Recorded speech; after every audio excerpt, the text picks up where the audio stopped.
आज हम बात करने वाले हैं द ओडिसी के ट्रेलर की, जो आते ही लोगों के बीच चर्चा का विषय बन चुका है।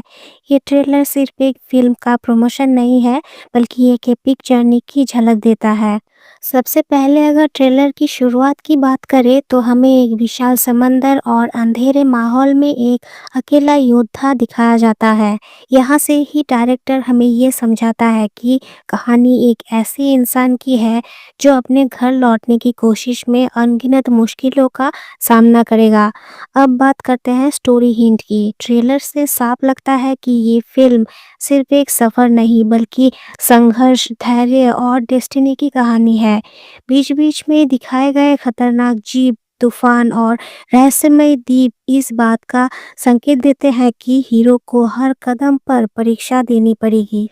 अगर विजुअल क्वालिटी की बात करें तो ट्रेलर काफ़ी ग्रैंड है। समंदर के शॉट्स, लार्ज स्केल एनवायरनमेंट्स और डार्क सिनेमैटिक टोन ये साबित करते हैं कि मेकर्स ने इस फिल्म को थिएटर एक्सपीरियंस बनाने की पूरी कोशिश की है। वीएफएक्स ओवर नहीं लगता, बल्कि कहानी के साथ नेचुरली ब्लेंड होता है। अब आते हैं बैकग्राउंड म्यूजिक पर। ट्रेलर का म्यूजिक पहले शांत रहता है, लेकिन जैसे जैसे खतरा बढ़ता है वैसे वैसे म्यूजिक भी हेवी हो जाता है। यही चीज़ ऑडियंस को इमोशनली कनेक्ट करती है और एक्साइटमेंट बढ़ाती है। कैरेक्टर्स की झलक कम है, लेकिन जो दिखाई देता है उसे ये समझ आता है कि मेन कैरेक्टर एक पावरफुल वॉरियर है जो अंदर से टूटा हुआ है। डायलॉग्स कम होने के बावजूद एक्सप्रेशंस बहुत कुछ बयां करते हैं। अगर हम मैथोलॉजी एंगल से देखें तो ट्रेलर साफ संकेत देता है कि फिल्म में गॉड्स, मॉन्स्टर्स और फेट का बड़ा रोल होने वाला है।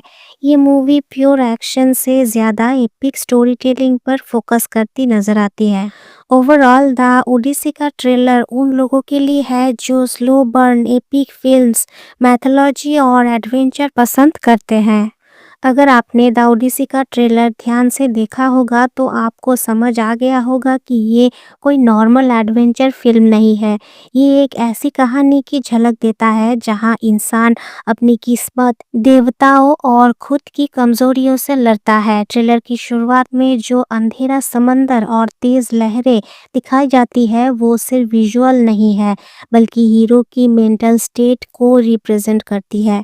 वो इंसान जो सब कुछ झेल चुका है, लेकिन फिर भी हार मानने को तैयार नहीं है। अगर आप ट्रेलर को फ्रेम बाय फ्रेम देखें तो कई सीन्स में सिंबलिज्म नजर आता है, जैसे कि टूटता हुआ जहाज, पुराने जीवन का अंत, अकेला खड़ा योद्धा, इनर स्ट्रगल, दूर दिखाई देता उजाला, घर वापसी की उम्मीद। ये साफ दिखाती है कि फिल्म बाहरी यात्रा से ज्यादा इनर जर्नी पर फोकस करेगी। कुछ सीन्स में हमें साफ हिंट मिलता है कि कहानी में मैथोलॉजिकल क्रिएचर्स और गॉड्स का दखल होगा। यहाँ मॉन्स्टर सिर्फ दुश्मन नहीं है, बल्कि हीरो के डर और पापों का प्रतीक भी हो सकते हैं। यानी लड़ाई तलवारों से कम और फेथ या विल पावर से ज्यादा होगी। आजकल के ट्रेलर फास्ट कट एक्शन से भरे होते हैं, लेकिन द ओडिसी का ट्रेलर स्लो, हेवी और इमर्सिव है। ये ऑडियंस को एक्साइट करने से पहले इमोशनली इन्वेस्ट कराना चाहता है। यही वजह है कि कुछ लोगों को ये ट्रेलर स्लो लग सकता है, लेकिन एपिक सिनेमा लवर्स के लिए ये एक बड़ा प्लस पॉइंट है। ट्रेलर का आखिरी शॉट बहुत इंपॉर्टेंट है। हीरो का आगे बढ़ना, पीछे तूफान और सामने अंधेरा, ये बताता है कि असली युद्ध अभी शुरू होना बाकी है। ये एंडिंग ऑडियंस के दिमाग में सवाल छोड़ देती है, जो एक परफेक्ट ट्रेलर का काम होता है। द ओडिसी का ट्रेलर ये प्रॉमिस करता है कि फिल्म विजुअल स्पेक्टिकल होगी, इमोशनली डीप होगी और मैथोलॉजी लवर्स के लिए गोल्ड माइन साबित हो सकती है।